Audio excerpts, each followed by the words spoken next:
Okay, we're going to get started. Sorry for starting a little bit late today because we are expecting a lot of people. I think we might even have a full house this morning. And welcome to Asia Society Hong Kong. On behalf of Asia Society, I'm the executive director, welcoming all of you. Couple of things. Art for breakfast. We got started this about 2 years ago, and we were hoping to repeat it last year, but since there was nothing last year, so we're so happy that we are able to do this again. And it was such a interesting format. We get to hear from experts, whether it's global or local, curators, people involved in the art industry, to talk about what they've seen in trends.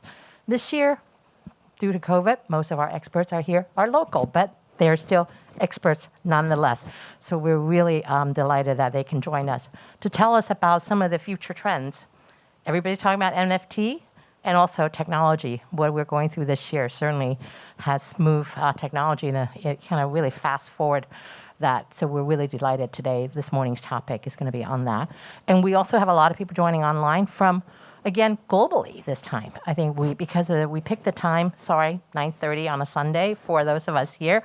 Some of us are not morning people, but one of the reasons we picked it was so that our colleagues, our friends in New York, East Coast, West Coast, and other places around the world can join us for this discussion. And they're probably quite envious because I've been getting a lot of email and text from my colleagues, Asia Society around the world, whether it's Switzerland, Korea, Japan, Texas, New York. They're all so envious of us that we actually have live art fairs and live interactions like today. So we're very fortunate. So we're really delighted that all of you can join us online and in person. So before I get started and hand it over to our speakers, just a couple of things I want to mention. We are going to be doing an Asia Society virtual arts and cultural benefit June 8th. And we're very fortunate on nearly 50 artists. Most of them are from Hong Kong and Asia, have donated their artwork. So the virtual auction, the auction is now already online, so please take a look. You can grab one of these or just the QR codes here. And please, some of the artwork are really fabulous. And 50% of the proceeds from the auction will go directly to the artists. So please support us. And mainly, I think, primarily, please support the artists and help us make the auction a great success. And also tonight, 5:30, Beyond Motion and Stillness is our site-specific performance. Free, come and join us. I know Juan was here yesterday and had a kind of it's about half an hour, 40-minute performance outside of on the roof and also into the gallery. So please join us if you're free after the art fair and come and join us. And with that, I'm going to hand it over to Calvin to get us started with today's discussion: finding art, NFTs, and tech's place in the future. Thank you.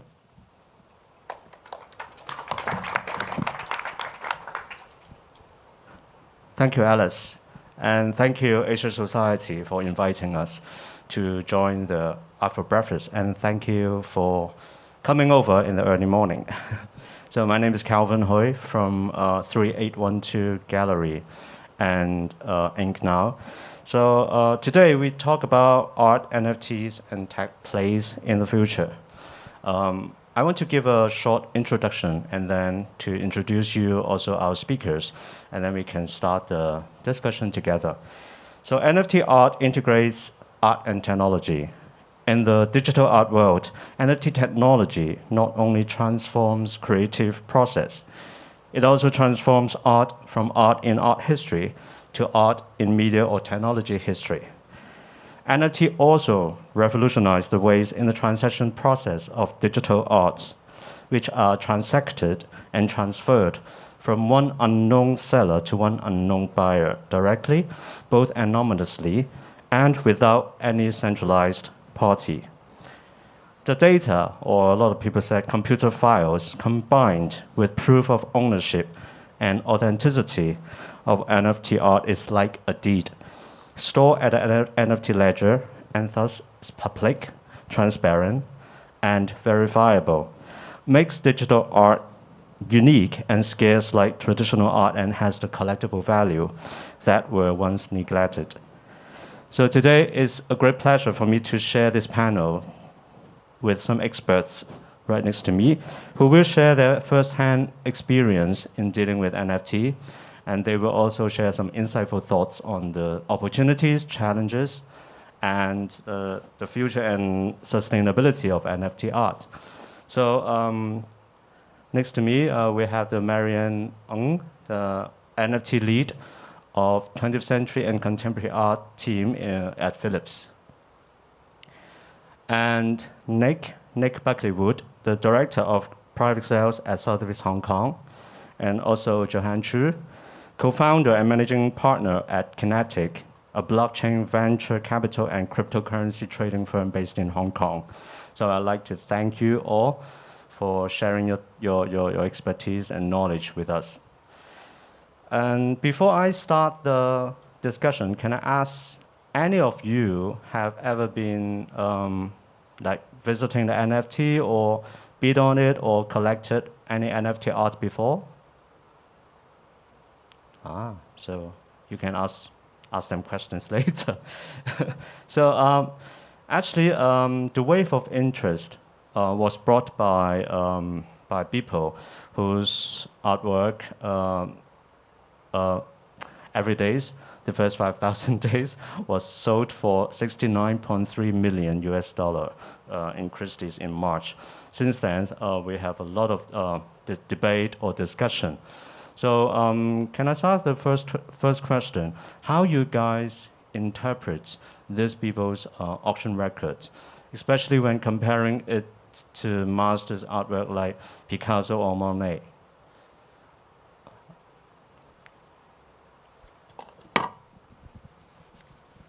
Thanks, Calvin. I mean, the Beeple sale is really what kickstarted a lot of interest in the mainstream in NFT art specifically.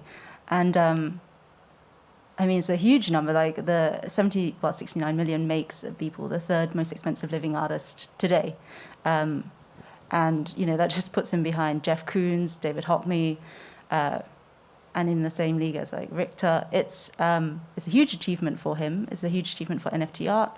Obviously, there's a lot of controversy around this figure because, you know, I guess Beeple is someone that people in the mainstream haven't really heard of before, and there's not much context around where he came from or what kind of work he's doing, and you know, really how to place that in what we're seeing in the art world today.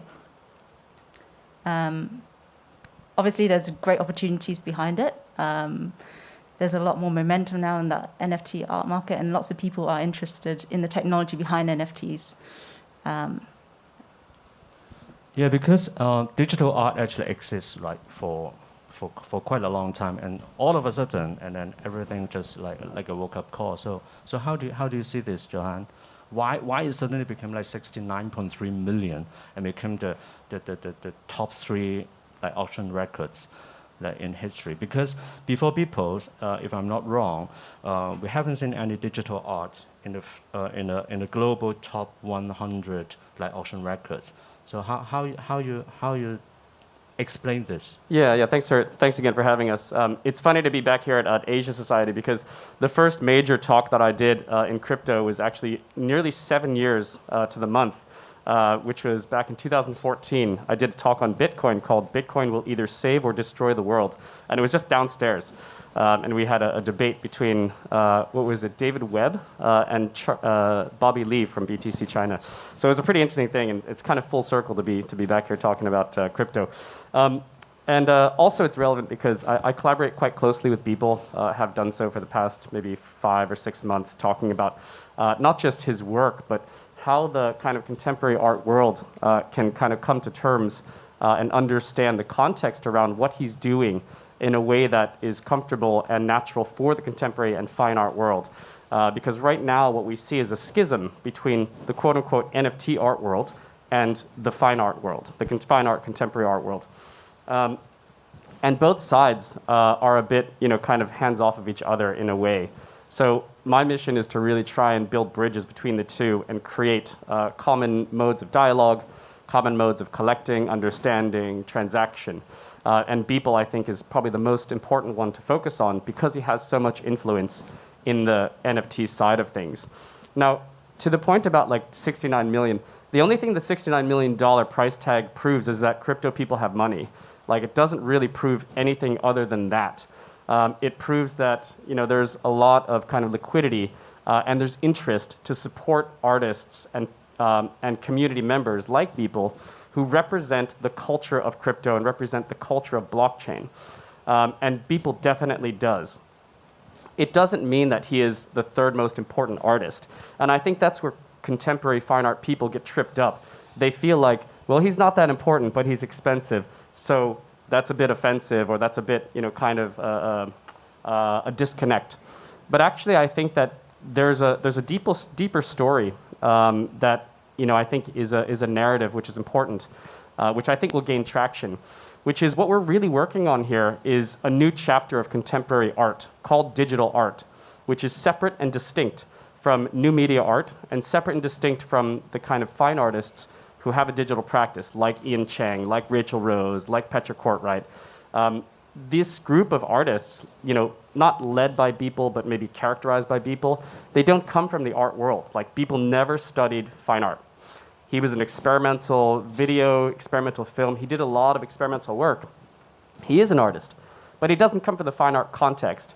And I think that the energy that comes from the NFT space in the contemporary world is because you have a bunch of outsiders who don't belong here, who are not accepted, who are making like massive prices and getting incredible attention.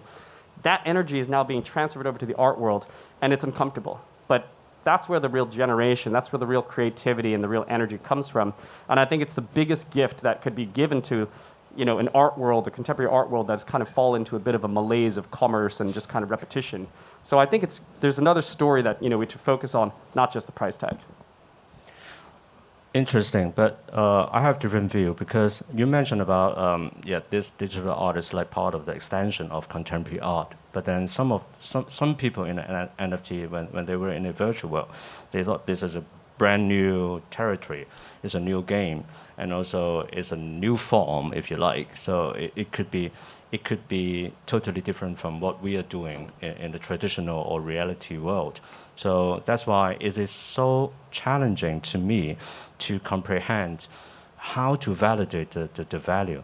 So you mentioned very clearly that 69.3 million doesn't mean that he is the most significant artist or important artist. But then when the auction house participate, and what would be the role of auction house here?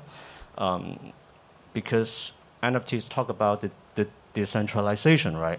So everyone participate, decide, and then I can bid on it, I can buy without, you know, telling people who I am. But what's the role? You guys become like a gatekeeper again, no?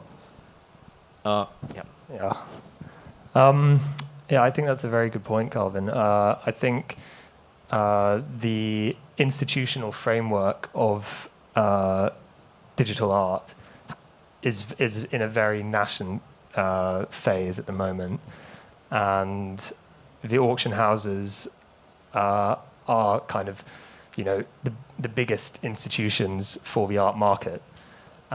So they will play a very important role in establishing new artists and also kind of creating markets and creating taste. And I think it will be very interesting to see how the institutional, non-commercial institutional framework starts to build online as well. Because in the future there will be extremely important platforms which promote digital art and NFTs. And platforms like Nifty Gateway at the moment are already kind of seen as a very important institutional, although it's market driven, but they're also seen as tastemakers as well.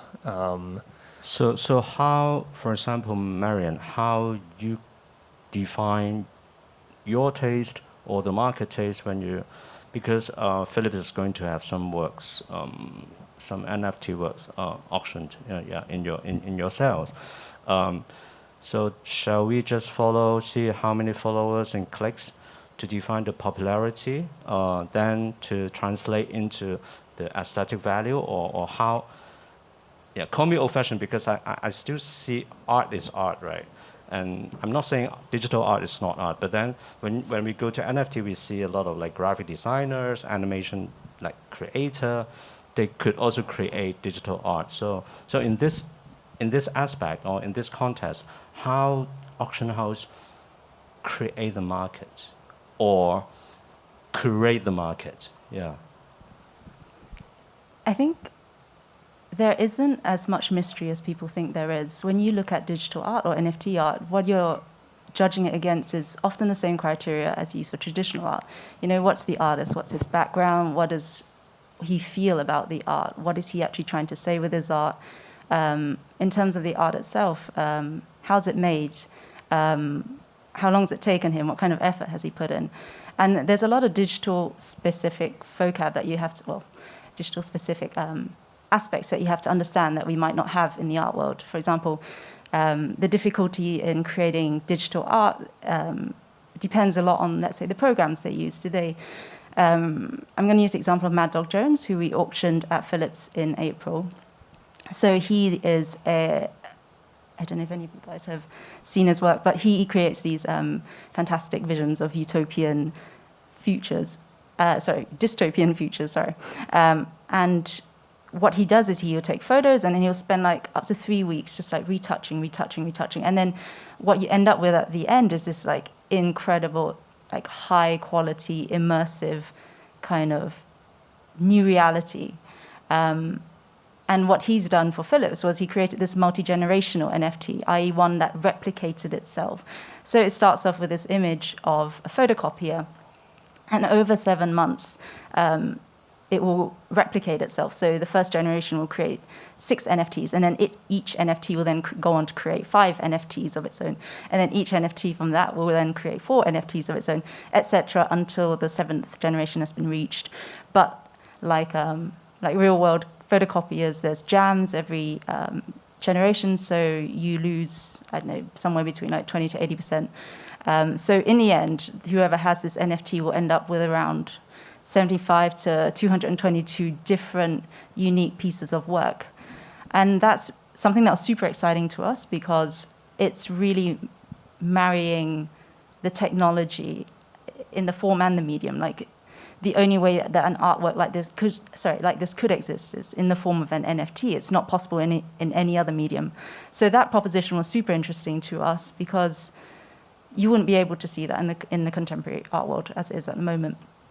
And then another NFT I want to bring up as an example is the one we're selling currently, called Cloud of Petals Bitcoin, if anyone has seen the press releases. And it's looking at this artist who actually came up with a whole system before NFTs were even invented, before Ethereum became that mainstream.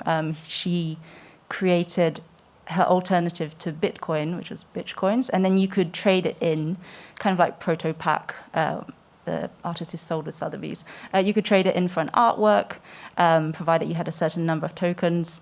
And what she was trying to make at the time was this statement that, you know, artists often don't have control over their output. You know, it's controlled for them by the market. And by selling these Bitcoins, what she was doing was giving people a chance to become a patron of her work in the future. So not only could you trade it in for a work that she'd created then, you could trade it in for work that she'd created in the future as well. So it's really an investment in the artist.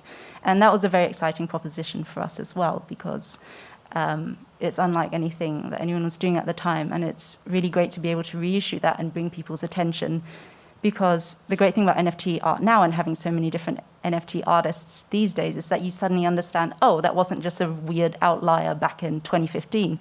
That was actually someone who had a lot of vision and was well ahead of her time. So, I mean, these are two very, very different examples. But again, if you look at the artists, what they were working on, the medium, the effort that went into the thought, the conception of their projects, then yeah, these are artists that really deserve to come to market and that we want to put the Philips name behind.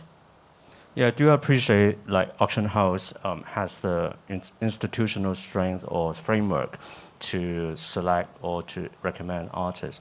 But aside from auction house like Johan, you are the pioneer in this area, and how would you advise? You physically also collect and invest and own the digital art. So how would you select, or how would you advise your private clients to dive into this deep ocean?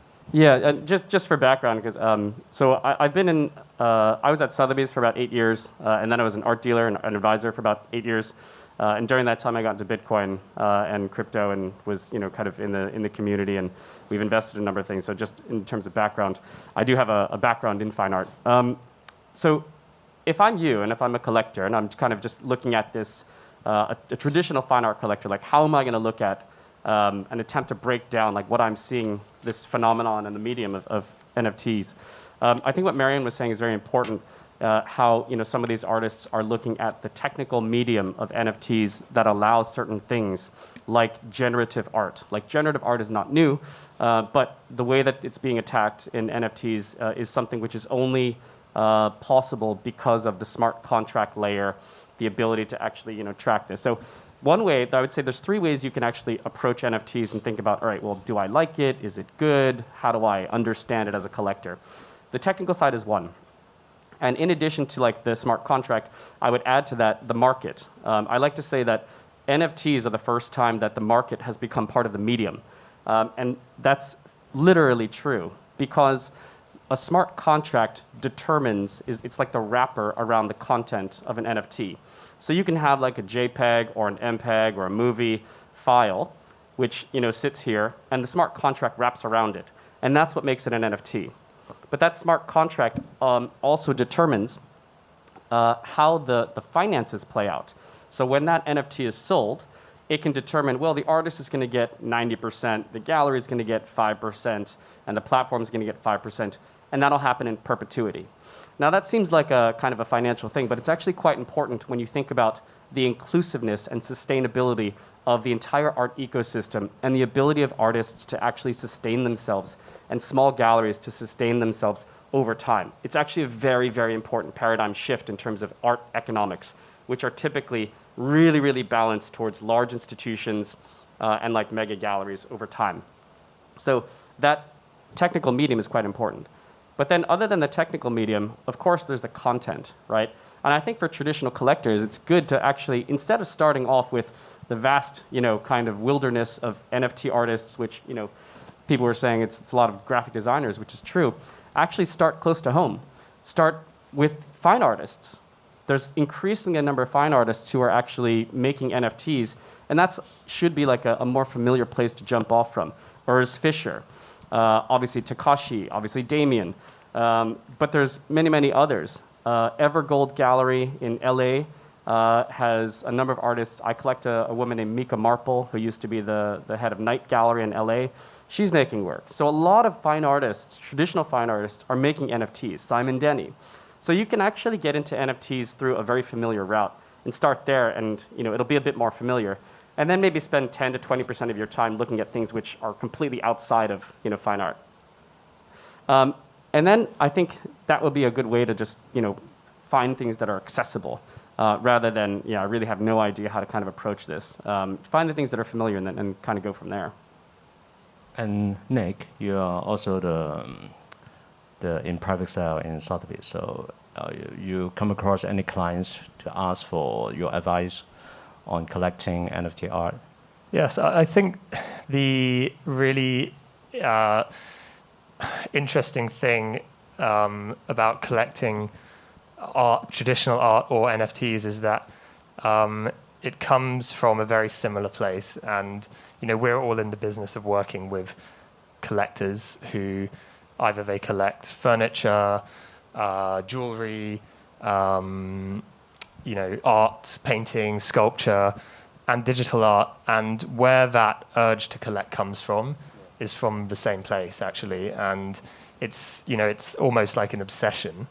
And I had a friend call me up this morning and say, oh, there's a drop on Nifty Gateway this morning, you've got to get one. And this kind of excitement reminds me of, I've been in the art world for 10 years, the traditional art world. It reminds me of going to Art Basel and waiting on the first day for all the collectors to run in and be very excited to collect something. So I think we also have to look at the kind of big image, the big picture of, how much the digital world is kind of becoming part of our everyday life, and the generations below us, it will become a huge part of their life. Maybe 50% of their life or 80% of their life will be online. And so what people collect in the digital world will become just as valuable, and people will, the collectors of digital art and NFTs will talk about it, and they're already talking about it and saying, look what I've collected. Isn't this great? The same as, someone 500 years ago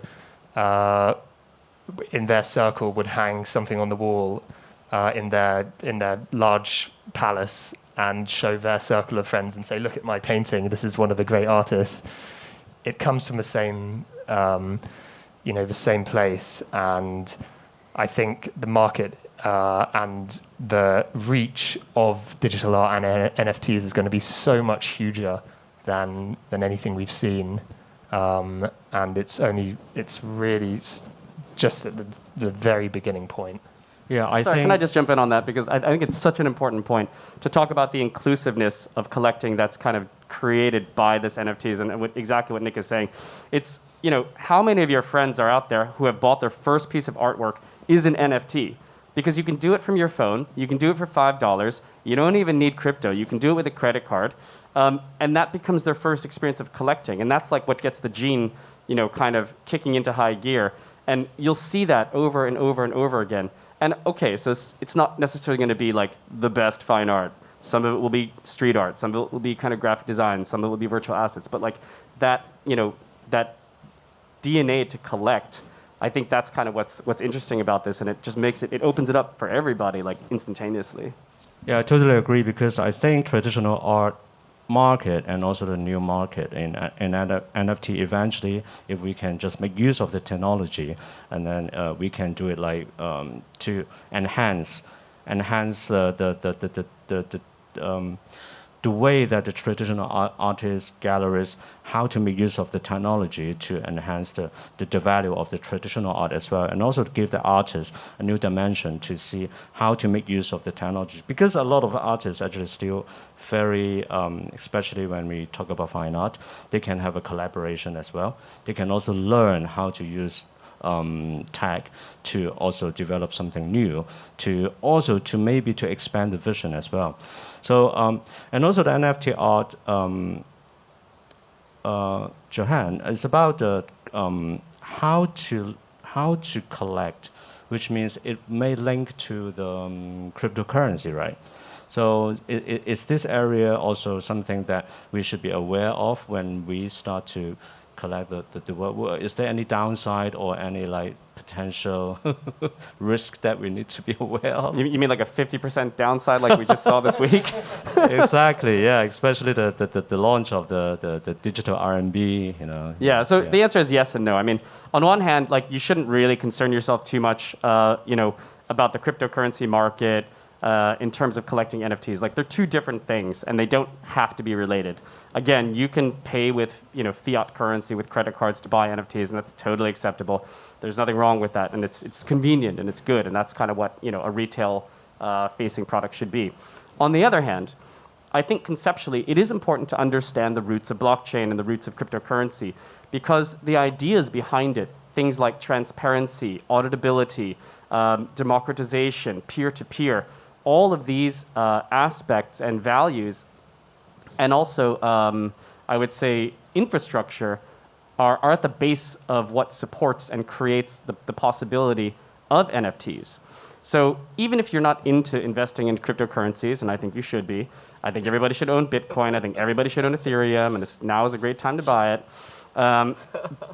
But even if you're not into it, that's okay, right? You can still just be into NFTs and benefit from the ideas that were born from cryptocurrency. But make no mistake, like without cryptocurrency, there is no NFT, right? And so it is important to understand the roots.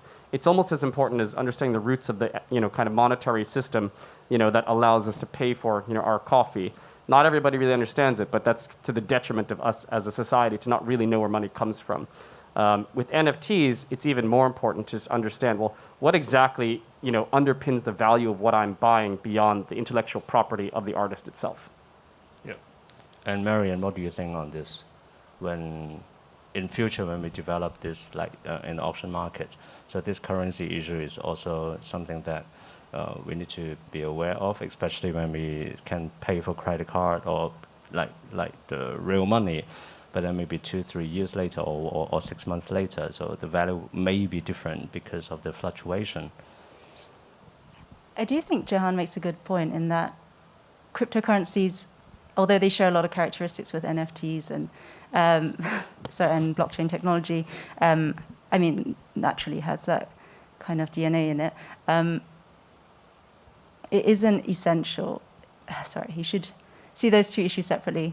I do think it's interesting, though, that, for example, Nifty Gateway, which is, digitally crypto-native kind of marketplaces accepting payment by credit card. And it's interesting also that auction houses are now accepting payment by cryptocurrencies. I think the fact that cryptocurrencies are gaining such mainstream approval is a good thing. It's incumbent upon each buyer whether they want to pay in fiat currencies or they want to pay in crypto, and they can take the burden of that exchange risk on themselves. Auction houses aren't, I guess traditional institutions aren't there to tell people which one is better, but it does. I think the main thing is to open art collecting to everyone, and whether that is someone who is from the digital community and has most of their assets in cryptocurrencies, or whether that's someone from the traditional world who'd prefer to pay in fiat currency.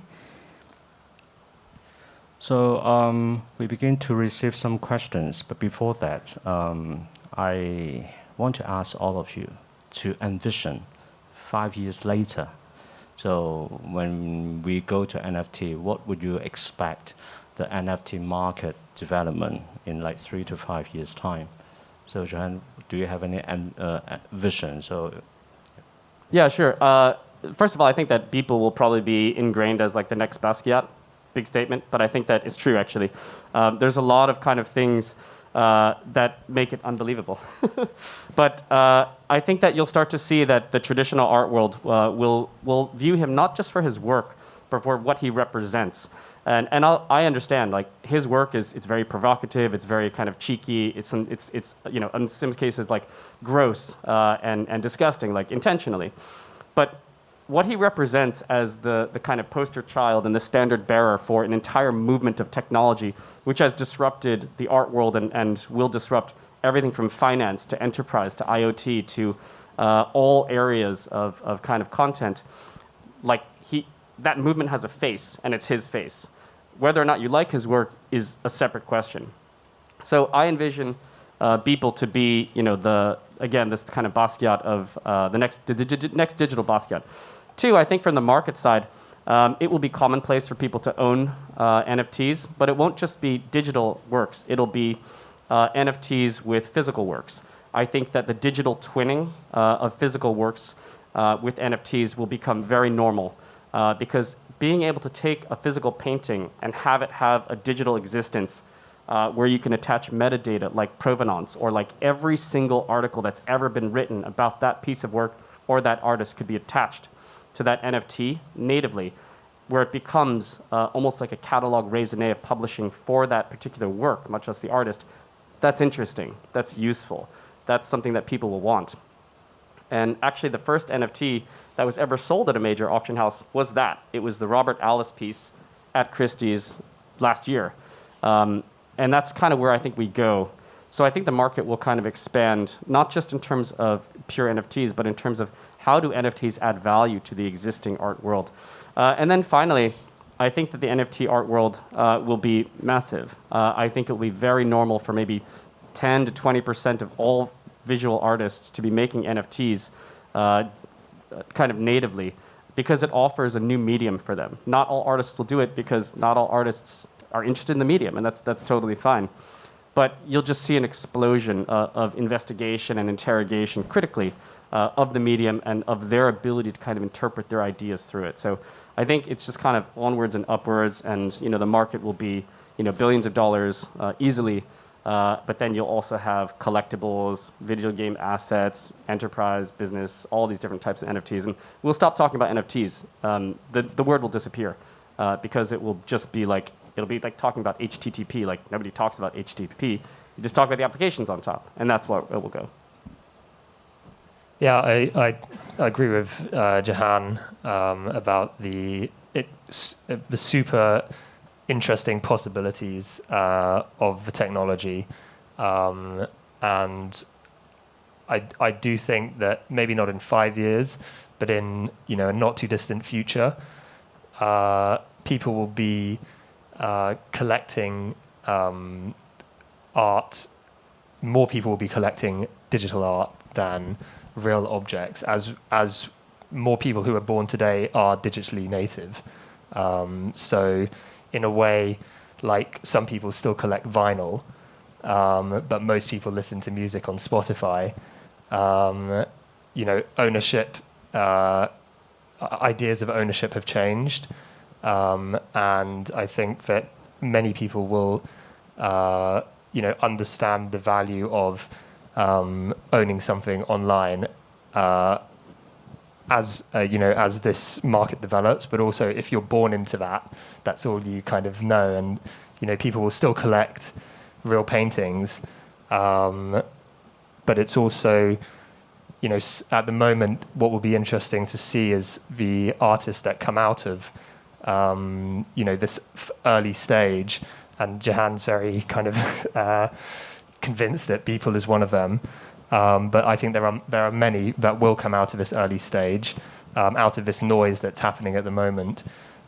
Just like there were, hundreds of artists that haven't made it into art history, and have been forgotten. The same thing will happen, and artists will kind of come to the forefront.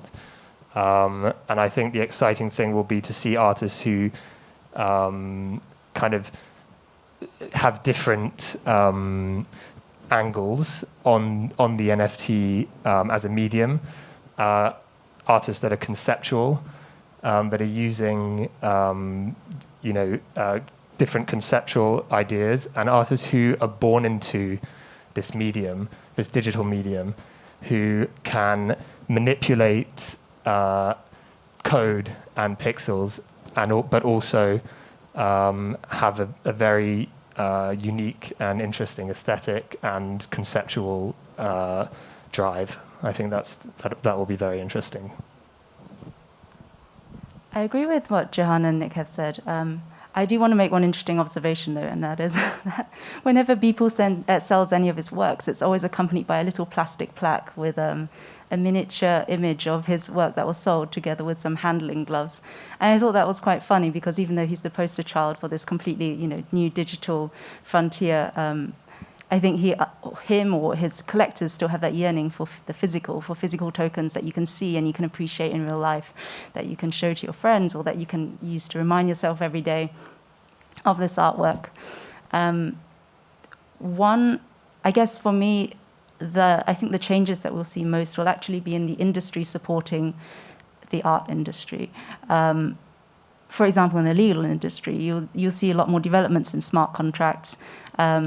I think it's super interesting that because there's so much money now in the market, law firms and legal bodies are actually taking this much more seriously. So you'll start to see smart contracts develop and be able to do things like embed resale royalties for artists, which currently isn't really that commonplace with the current protocol.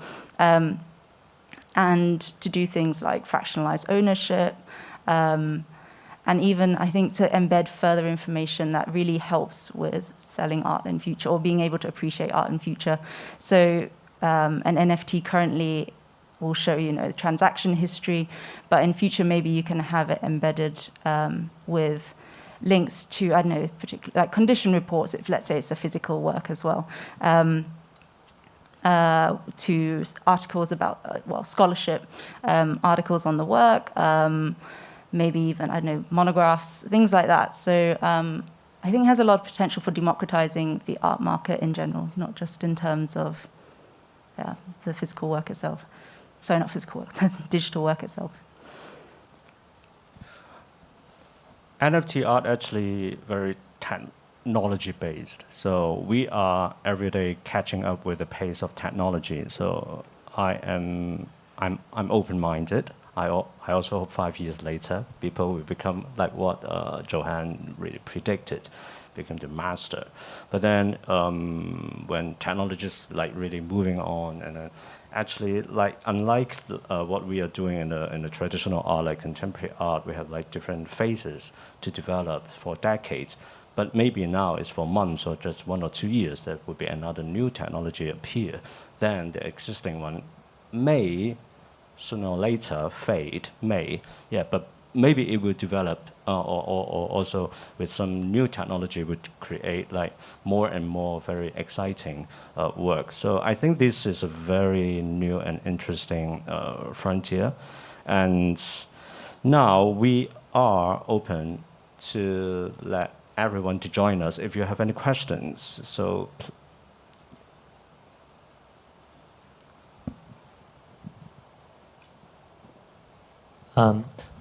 thank you all for this panel, and I think I have my own idea on the NFTs, and you touch different points.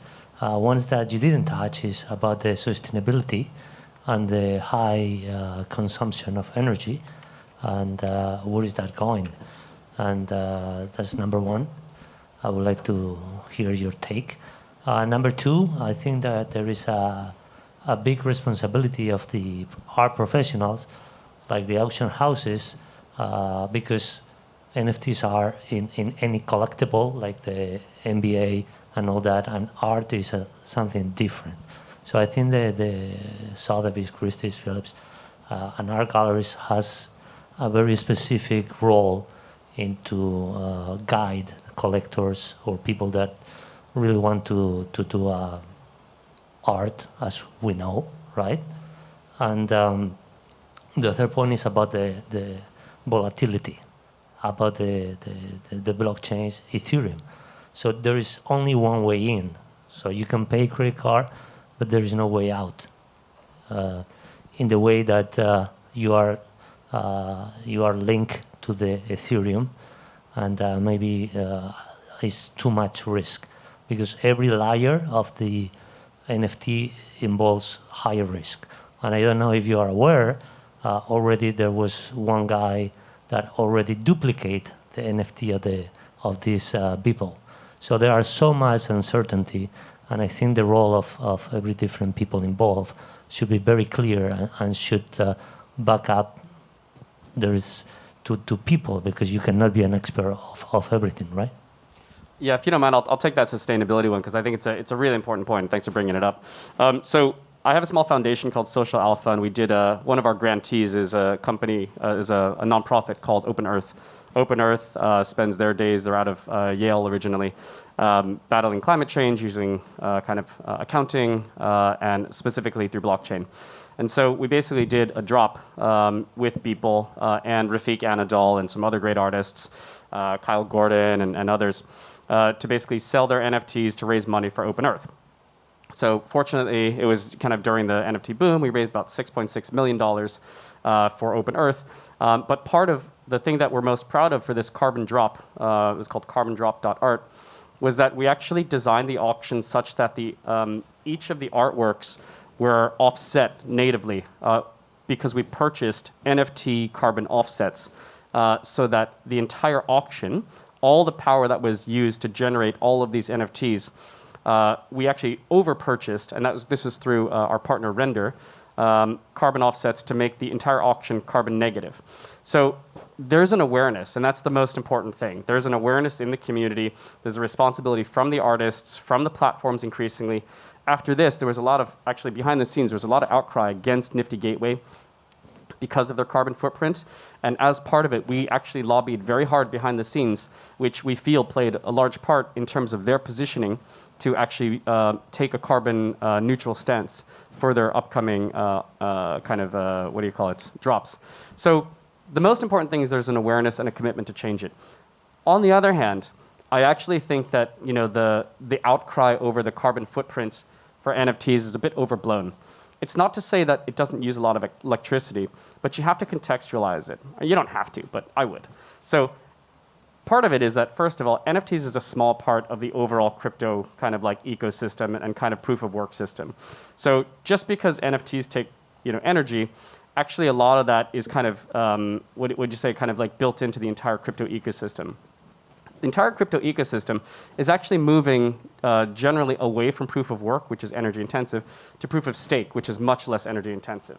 In addition, the energy that's used by the crypto kind of ecosystem, some of it is dirty and some of it is cheap, but a lot of it actually is renewable because it's the renewable energy which is at the edge of the grids for hydro, which is actually unused and the cheapest. So crypto people tend to try and find the cheapest energy, and that kind of dynamic actually pushes people to find renewable energy. And increasingly, as you've seen in China, China's like, all right, we're going to like clamp down on this kind of dirty energy mining. So even the countries are kind of getting to the game of reducing carbon footprint. So that awareness is happening. And if you imagine that like NFTs are only about like 8 months old in the public eye, it's pretty quick to kind of address it. And the thing that I always go back to is like, if you really care about the environment, stop eating meat. Like, that's the kind of thing where you focus on one thing, but actually eating meat, things like keeping your appliances plugged in, like those are huge energy draws versus something which is NFTs. But I get that it's a narrative. I get that it's important. It's being addressed to some degree, but I think it is important to do. But there's a lot of other things that we also need to do. Thank you, Joanne. I received a online user called Brian Chu, agreed smart contracts and fractionalized ownership is the future. So is there any other questions that you have?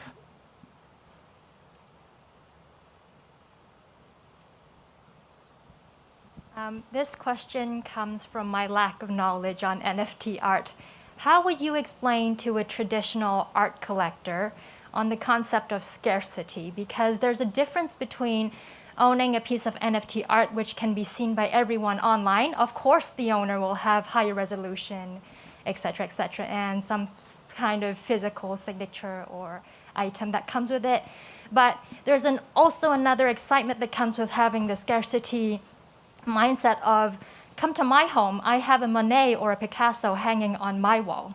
How would you explain this to a traditional collector? I'll take this one. I think scarcity and desire and value are also built into the NFT model as well. In a way, even that real art can't have, because of the fact that it's on the blockchain, means that it's in. Provenance is perfect, condition is perfect. So actually a lot of things are eliminated through this technology. I think, I'll give one example of an artist that uses this in his art as part of his practice is Pac, who was actually, it's one of the first NFTs I bought, and he released on 3 consecutive days, an open edition for 15 minutes of certain number of his NFT art, and people could buy as many as they wanted for 15 minutes. So this kind of once that closed, there was a certain number out there already, and these can then be traded on the secondary market and they've actually increased 5 times since since they were released. So there are kind of different ways of measuring scarcity, and I think that the artists which use this in their NFT art can be interesting as well. And this is also a brand new way of appreciating or collecting. So it's very different. I may imagine maybe like 10 years later, if there's a property tycoon who's really into NFT art, so they may build a smart house, and then you have different panels in your living room and bedrooms, then encourage you can put your NFT art collection, so that when you go into your house, actually your home is like an NFT place. So could be like that, right? Yeah, there's already lots of innovation. So you have digital frames now, but you can also display your art in the metaverse. I don't know if anyone's been on them, but like crypto voxels, Decentraland, Somnium Space, like do just like drop in and see what it's like. You can actually just browse it on your Explorer. It doesn't, you don't need any like special equipment like your Oculus Rift or whatever. But that's another way that people have been displaying their NFT art. So Beeple's Biometacovan and Metapurse, they've set up a museum as well in crypto voxels, I believe. So just search it and just transport yourself there and have a look and see what the Museum of the Future looks like. Can I just say, for your question, I think that the best analogy that I've kind of thought of so far, I'm sure there's others, is Dathan Artist Village. The difference between kind of the scarcity argument is that I can get a Picasso from Dathan Artist Village like very close, right? And I can hang it, and I can appreciate it in my own home, like a Picasso. But I know that it's not the real thing, and everybody else knows it's not the real thing. That's the same thing with a native kind of authenticated Beeple versus a file that somebody downloaded and then created a new one. And that's, to your question, sir, earlier, that's the same type of analogy. Someone recreated a work that he had created, but if you look at the blockchain, it's very clear that it's not the original. Now, how does a collector in their own home signal socially that they own the right one? And I think that's like an interface problem. It will be there, like the industry will evolve so that collectors can appropriately signal that this is the only one. I also think that it will be seen as kind of, low class to show like NFTs that you don't own in a way that makes that it's like wearing a fake watch or a fake bag. Like, at a certain point, you just don't do it because it's too easy to know that it's not real. And I think that's the analogy. The scarcity is already built into the technology. The social side of it, I think, will take care of itself because people always, like the society roots out kind of a, false social signal pretty quickly. I think, sorry, can I add one more thing? I think one interesting question that was brought up by your question of scarcity, and I think also by the gentleman's question earlier, that there are problems with the technology. It's still an evolving technology at the end of the day. But what we are seeing is that, for example, just because there is an ownership record, it isn't a perfect, it doesn't mean that there's perfect provenance necessarily for each artwork. For example, I guess when you were bringing up maybe the issue of sleep minting, that it's possible, there are problems with like the coding in, let's say, the Ethereum blockchain. There is possible for people to go in and, to sleep mint a Beeple and to sell it under the name of Beeple. So it looks like it has perfect provenance, perfect authenticity, but it hasn't been authorized by the artist. And there's all kinds of legal issues at the moment. You have, for example, sorry, my mind's gone blank.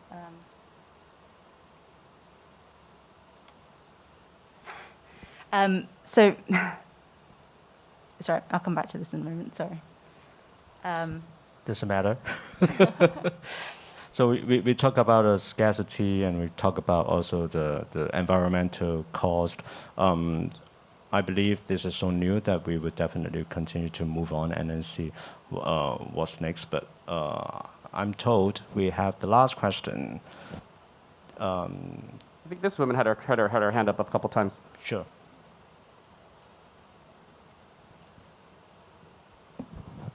Hi, thank you very much for sharing and for the Q&A.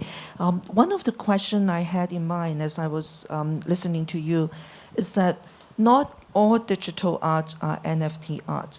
Nick was talking about more and more people may be interested in digital art and online art and owning something online. But not everything is going to be, or at the present moment, not every digital art is NFT art. So as we are talking about NFT art, what's the vision? Do we think that it will eventually be sort of uniting all digital art? Does it mean that all digital art will converge to that? Does it mean that there will be different type of technologies that would do similar things? How does it all work? Because I think it would also have, how it is going to develop would also have a bearing on how we are going to invest in NFT art or not, right? I mean, NFTs are a very limited form of technology. It's essentially the token that accompanies the digital artwork. And it's great in particular for digital art artists because they haven't really had a way previously of being able to control supply of their works, to be able to monetize it and to be able to sell it. So that's why digital art and NFTs go so well together. The reality is that NFTs are super easy to mint. You can go to any number of websites and you just pay the gas fee. And anyone can mint an NFT. Literally anyone, like anyone here. You can go on your phone right now and do it if you wanted to. So I think, yeah, it's the future of it really is that people will just have to do their research and understand, you know, don't look at just the NFT, like just because it has the name NFT in it doesn't mean anything. Look at the work itself. Look at if the artist is actually selling it in limited editions. I mean, for example, websites like Super Rare will ensure that the supply is controlled and there's a certain understanding about, you know, editioning works. But actually, the world of NFTs, because it's so new, it's not really regulated in the same way.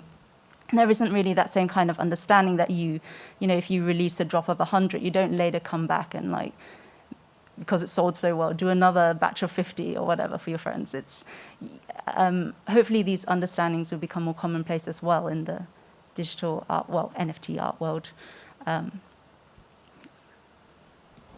Thank you. I think that's for all, right, Alice? Yes, thank you, all four of you. I learned a lot.